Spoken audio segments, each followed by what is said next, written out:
It's often said that science fiction stories aren't just about the world of tomorrow, they're about the world of today. The hopes and dreams of a generation can be given vision and inspire those who could make them a reality. So too can fears and nightmares be explored. The injustices of a particular time can be taken to their extreme so that they can act as a warning and be better understood. Nevertheless, the successes and failures of these stories can depend on how real they feel, and in order to make a nightmare feel real, you need to give your reader the sense that you're trapped within it.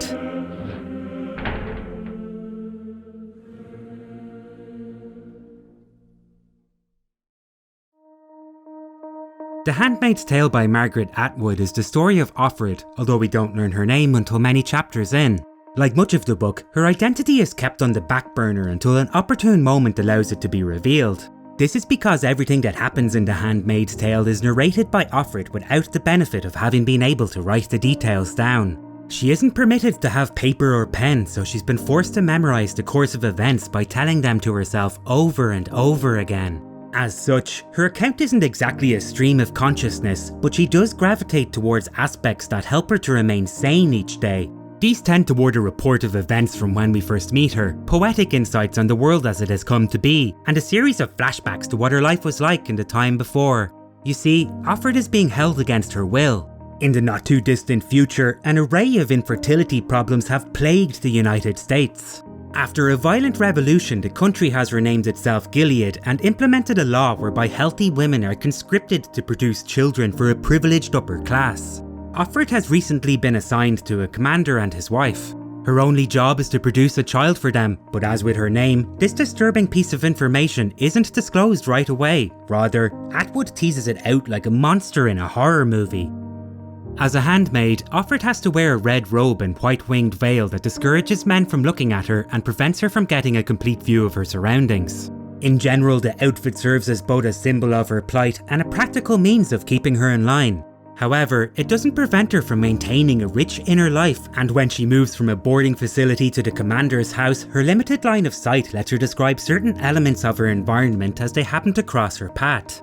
Confiscated equipment shows how women in Gilead have been ending their own lives. Barbed wire and armed guards confirm that they're unable to leave. And when Offred takes on the supposedly respectful position of a handmaid in the commander's home, we can see that she's been reduced to the status of a slave by way of her submissive attitude with everyone she meets.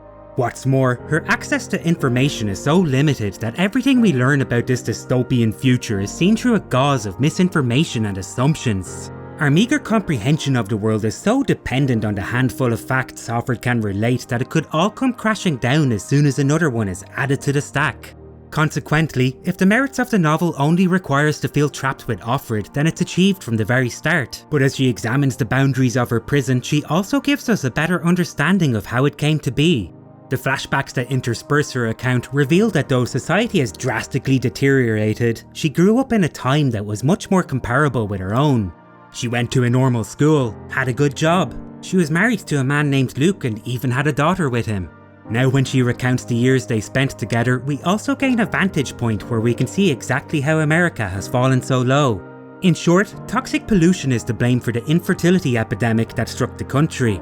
As a result, stricter policies that regulated the agency of women began to take effect and evolved to where they stand during the novel's present day. Though the men who enforced these policies were motivated in part by the infertility problem, Offred believes that their actions were driven more so by a compulsive need to control women than out of any desire to help them. It's not that Offred paid any attention to gender politics in the time before, but fresh insight provided by the dire circumstances empower her, and us, to see how the intolerant attitudes that control her future can be traced back to the world of today. For the first half of the novel, the flashbacks that describe how Offred came to be a handmaid pop into the narrative without any paragraph breaks to separate them from the present. This keeps the flow of the story ticking along at a steady pace, but it also gives us the chance to experience the nature of them as Offred does. Memories that occur not disconnected from what's happening to her at any given moment, but experienced simultaneously, like a song that can shift into the background or come to the fore. The memories accompany her during mundane domestic chores, or they can startle her at times when it's absolutely critical she maintain her composure. What's more, later on when the flashbacks do become separated from the rest of the text, we can gather from Atwood's shift in formatting style that Offred's finally started to lose a grip on herself. After all, as the memories pile atop one another, we learn that though her husband might have escaped Gilead, it's all the more likely he's just dead. Meanwhile, she receives word that her daughter has ended up in just as bad a place as she has. And while her best friend always served as a model of strength in the time before, when Offred crosses paths with her again, she learns that even she's become resolved to the current circumstances and has settled into the role of a prostitute for foreign dignitaries. It's a debilitating series of discoveries made all the more affecting by the simple choice of whether or not to isolate a section of writing with a paragraph break, and does a lot to underscore how broken Offred has become by novel's end. For much of the book, Offred is only able to undertake small acts of rebellion against the ruling class. She aims to steal a withered flower just to know she can get away with it, and smuggles a stick of butter from the kitchen only so she can maintain a skincare regimen like in the time before. However minor these transgressions might sound, it's incredible how rage-filled Atwood is able to make them. Because Offred is constantly expected to limit her behaviour to that of a well-behaved child, they often come across as monumental acts, urgent as any armed rebellion. Yet they're also more frustrating because they never actually culminate in any real change. All too often, Offred has an appropriate insult on the tip of her tongue, but is forced to repress it because she knows that voicing it would cause more trouble than it's worth. What's more, the gilded cage that she's kept in is so maddeningly stripped of anything useful that at times when she wants to throttle somebody over the head, the only weapon she can find at hand is a pillow. In this way, the tension of rebellion and despair oscillates so frantically that you half expect there to be an explosion before long, but because Atwood makes sure to close every door that could possibly lead to escape, you begin to feel as impotent as Offred when you realise that you aren't trapped inside a standard page-turning novel that would aim to raise the stakes just to reward you with a cathartic feeling of release. On the contrary, the story has little to no interest in becoming a heroic myth that would showcase something like how Offred could break free. What The Handmaid's Tale tries to do is to act as a parable that asks you to scrutinise the mechanisms of what could get such an oppressive administration like Gilead's into power in the first place, and that illustrates how far the harmful effects of it can go when left unchecked. Still, it would be selling the novel short to say that it only reads as a political screed. Before she became a novelist, Margaret Atwood made a name for herself as a poet, and you can see how this experience feeds into her portrayal of the book's titular handmaid. Offred is a wonderfully rendered character. Though her knowledge of what's happening in Gilead is extremely limited, she often displays a far greater depth of intelligence than those who are in higher positions. The smallest of gestures from another person could potentially contain a hint about the wider world, and it's rare that she lets one of these inadvertent clues pass her by. Yes, she is essentially fighting for her survival, so it isn't surprising that she'd experience a heightened sensitivity to anything that could affect her well-being, but she also demonstrates a tremendous amount of curiosity in an environment that expects her to be satisfied with boredom and to want for nothing more. Generally speaking, Offred's need for stimulation usually leads her into a kind of wordplay whereby she turns a given phrase over in an attempt to gain a better grasp on the nature of her situation. For example, at one point she asks herself what meaning does the word chair hold? It can be something you sit in, as well as a French word for flesh. While at another, she considers what was implied by the design of a woman's blouse in the time before. It had buttons that could be undone, so did that mean that the woman wearing it had the choice to be undone too? These kind of poetic exercises might seem a little abstract, but while many of them are only a meaningless distraction, in the grand scheme of things they enable Offred to get to the root of fundamental problems that have driven Gilead to such extremes. What's more, this semantic examination of reality creates an incredibly engaging use of language that both stimulates the reader and helps us to relate to Offred all the better. With its use, she's able to draw parallels between our time and what's happening to her in the future, as well as dissect the alienation she experiences from her own body as the system demands to take a little more from her every day. Above all though, through everything that happens, you never lose sight of Offred's personality as a woman with a wry sense of humour and a desperate need to include some joy in a story that isn't necessarily going to have a happily ever after. Misogyny is obviously the main subject at the heart of The Handmaid's Tale. Gilead is a society built on the idea that men should have complete control. To some extent, people such as the Commander do recognise the extreme means they've gone to fulfil this vision. They're aware the women they've conscripted to produce children don't see things the same way they do, and that severe forms of re-education are required. Even so, most of the leadership are convinced that they're improving the state of the world. As a lecturer in the re-education facility explains, women might have thought they had freedom to do things in the past, but now they have freedom from things, which is all the more secure. No longer will they have to worry about paying bills or, ironically enough, altering their appearance to please men. By taking extreme measures to reverse the anomalous social change of the 20th century, the upper class of Gilead are convinced that they're simply returning humanity to a more natural state. They consider themselves to be Christian after all, and have cherry-picked only the most relevant Bible passages to justify what they do. Of course, in some cases they've gone so far as to alter the religious text, so you won't be surprised to learn that there are non-believers among them. Throughout the book, we meet hucksters that have merely taken the opportunity to make a grab for power, and men who know that what's happening is wrong, but who have to submit to it for fear of losing their lives. This is because in essence, Gilead is built on the conceit that you don't actually have to agree with their core values, you just have to go along with the lie. As such, like any political cult, every single aspect of citizens' lives are steeped in pompous ceremony, ridiculous rules of etiquette, and a clear understanding that there is a system of rank that must be followed at all times. It's true that there are armed guards on every corner, but what really keeps the state running is this strict adherence to social customs to the extent that even the act of copulation must be undertaken with an absurd formal arrangement that strips the occasion of any comfort or love. Evidently, the people who run the country are all men. Make no mistake about it though, the issue is a systemic one. Women in the book often do as much to prop up the regime as their male counterparts.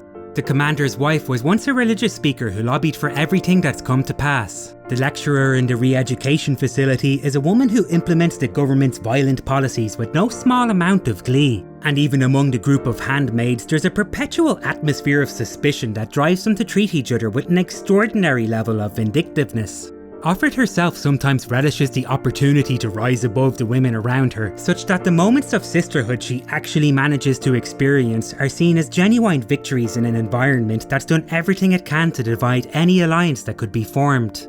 Taken together, it's undeniable that despite the Christian values Gilead purports to represent, its people are mostly used as objects in a machine that favours those at top.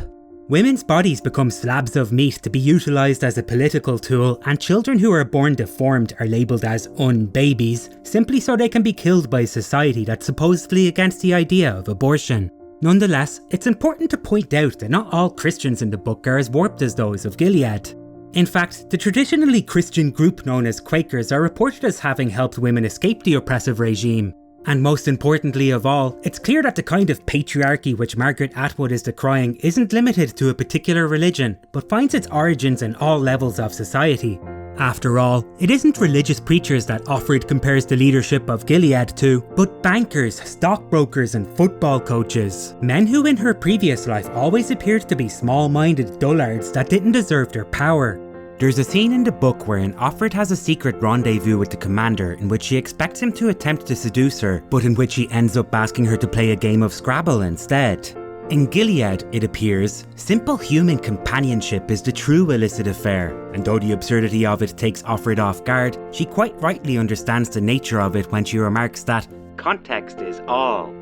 It's a theme that can be applied to just about every experience she goes through, and indeed underscores the point that the people who make her live through such abuse really aren't anything new, only the conditions that allow them such a high place in the hierarchy are. In this way, though the book showcases an imaginary dystopian future, it's very much in conversation with the world of today. One thing to note about The Handmaid's Tale is that Margaret Atwood didn't actually consider it to be science fiction, at least at the time of publication.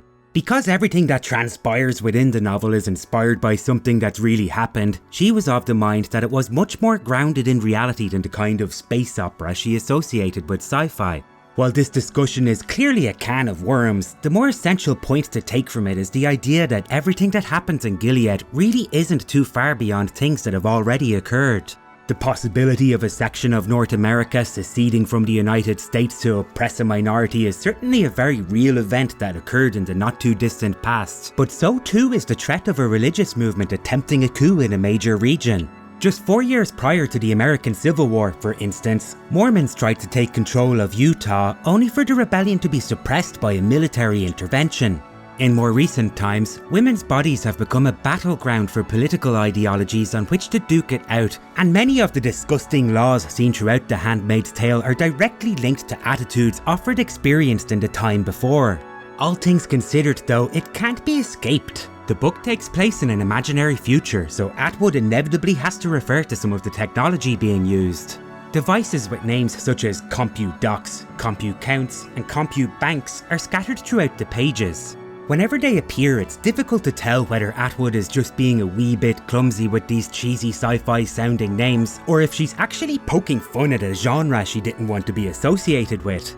That said, it's not just the iconography of science fiction that finds its way into the book, but some of the storytelling methods too.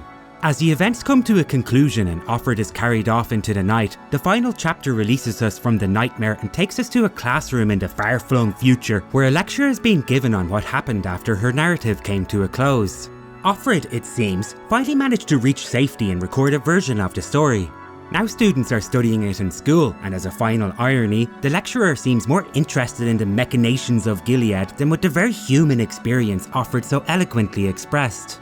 An academic summarising the story like this is a bit of a common trope in science fiction, but whether Atwood knew of it or not doesn't change the fact that it's an effective way to put Offred's experience in an historical context and warn us about dehumanising the people we read about in our own history books. At the end of it all, whether or not you find the plot of the book difficult to swallow probably doesn't come down to the futuristic name of a calculator, but whether you believe that the sequence of events it outlines could possibly follow on from where we are today. In this manner, it's to Atwood's credit that she doesn't always offer simple answers. The characters seen throughout are in fact riddled with contradictions that allow them to become more than just a sum of two-dimensional words on a page. What The Handmaid's Tale does so well is to put you in a pair of Offred's shoes. Empathy is the goal, and by rearranging elements of the world as we already know it, Atwood is able to elicit it from the reader by the truckload, regardless of what the genre is called. As a woman from the time before, Offred would be all too familiar with how stories like this are usually told, and would probably long to be in one that better fits the commercial mould. It should be a melodramatic tale, you can imagine her thinking, full of intense confrontations that lead to the inevitable destruction of Gilead. There wouldn't be any need to have the flashbacks of her past exist simultaneously with the horrors she experiences in her present day. They could be relegated to predictable dramatic turns and only serve to enlighten her as she journeys down the road to ultimate freedom. Instead, what Offred has to live through is a devastating successor of George Orwell's 1984 by way of Sylvia Plath's The Bell Jar. The pettiness she experiences, the unfulfilled desires, the lost love, and the tragedy of her stolen child, all of it seems to have little shape from her point of view. The only thing she can do is hope that there's somebody to listen to her account someday, which at the intersection of fiction and reality has certainly come to pass. Nolite te bastardes carbarum dorum. It's a faux Latin phrase Offred finds etched on the inside of her closet. It means, don't let the bastards grind you down. In the book, it's a rallying cry that she clings to. As things progress, the commander informs her that it was just an old children's joke he knew as a boy. In real life too, Atwood claims to have learned it from other children when she was at school. However, the roots of it supposedly have their origin in the Latin-sounding name of an old cleaning product. British Army intelligence adopted a variation of the phrase during World War II, and it went on to gain popularity among a number of politicians and become a line in an unofficial Harvard University song. Funnily enough though, it's become an incredibly iconic adage for women who find the power to rebel from Offred's story. Context is all, as The Handmaid says, and if society develops in a different direction, it might just become a silly schoolyard phrase once again.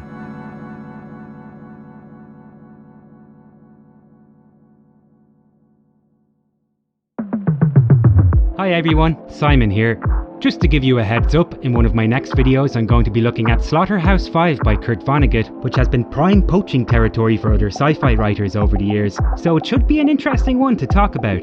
Make sure to subscribe so you don't miss it, and check out some of my other videos if you're looking for something else in the meantime. The Tombs of Atuan by Ursula K. Le Guin would be an interesting one to look at if you'd like another thought-provoking story about a girl living under an oppressive regime. And if there's a particular book you'd like to see me cover in the future, make sure to let me know in the comments below. Until then,